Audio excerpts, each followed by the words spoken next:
Some zipliners go head first. The island of Roatan, 35 miles off the coast of Honduras, is a typically unspoiled Caribbean oasis with sparkling blue waters lapping at its palm-treed shores and an abundance of coconuts, which are its principal export.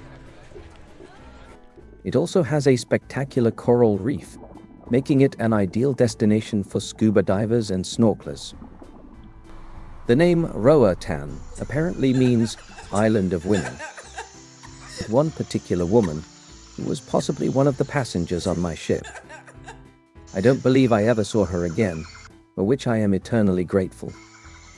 You will fully understand why as soon as we leave the island and get back on board the ship. Some cruisers seem to think Honduras is not particularly safe, but I have met several North Americans who considered living there year-round. I have been there several times and have never had a problem. It was mayhem, however, getting off the ship and being hounded by touts trying to sell me everything from trinkets to taxi rides to timeshares. Roatan is less than 5 miles across at its widest point and less than 50 miles long. Yet it boasts that it has no fewer than 400 taxis, many of whose drivers relentlessly refuse to leave you alone. Beware of them taking you at no charge to some oceanfront resort to waste hours of your time with high-pressure sales pitches to buy into a timeshare.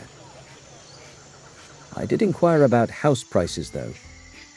Services such as the internet were still hit and miss, and electricity was expensive. But a perfectly good small house could be purchased for about $50,000. A tour guide pointed to a multi-million-dollar mansion on an islet off the largest town of Cox and Hole, named for an infamous 17th century pirate. It's the mayor's place, he said. A bit out of my budget, I thought. We don't know how he can afford it either. His official salary is about $15,000 a year. Anticipating it might be profitable for me to return here someday and run for town council, I was fascinated to see an abundance of parrots in their natural jungle habitat. It was a hot day, so I kept well hydrated, although suddenly I felt the urge to urinate. There were no restrooms in sight, and the jungle was quite impregnable. But I found a steep, partially clear area under a power line. I could hear voices in the distance, but it looked private enough. No one apart from the parrots can see me, I thought. I was in midstream when suddenly I heard a whirring sound. Out of nowhere, the whirring sound crescendoed into a deafening roar as a woman suspended in a harness swooped down mere inches above my head at great speed. It set the parrots squawking in the treetops as she sped by. It happened so suddenly I cannot vouch whether she saw exactly what I was doing, but I can tell you that her eyes looked as wide as saucers.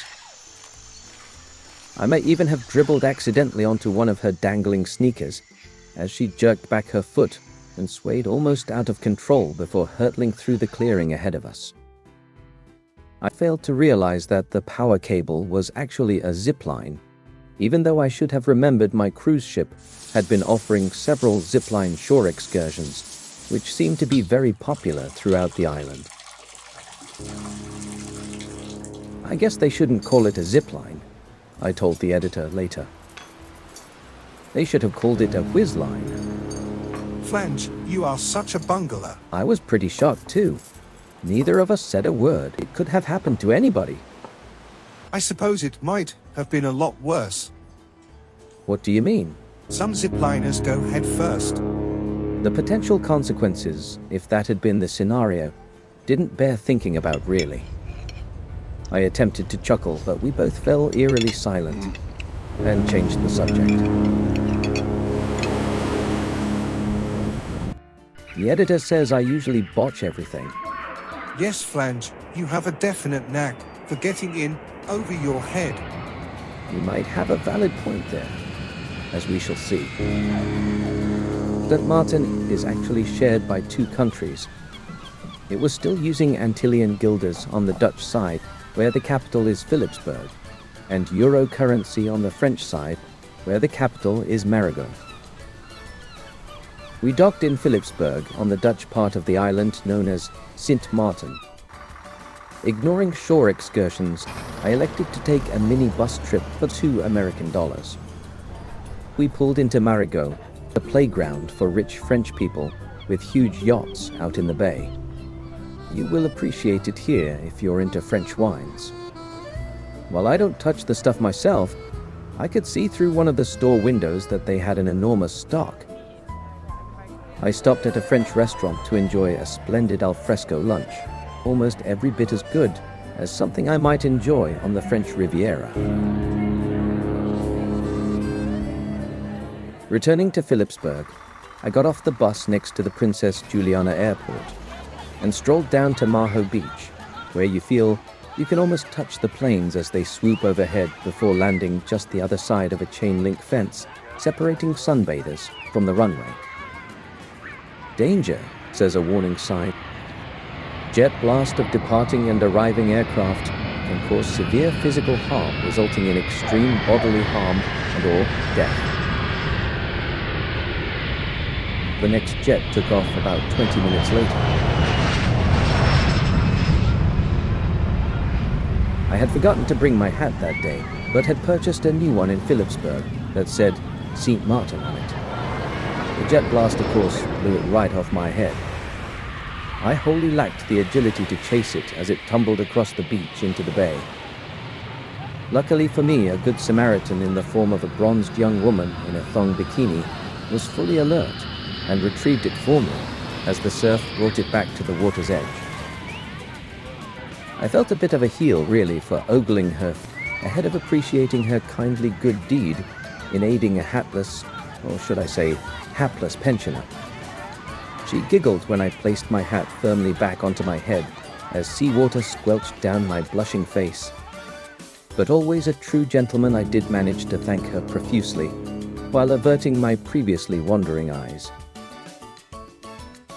Sure enough, when I returned to the ship, some of those passengers who were looking forward to enjoying the wine they had purchased in Marigot were disgruntled at having to leave it with the commissary, not to be handed back to them until disembarkation day. It is quite practical to go to the Eastern Caribbean for a week or so, change ships back in Miami, and go for another 7 days to completely different ports in the Western or Southern Caribbean. I do like to save a buck, so I much appreciate that back-to-back cruises will save extra airfares.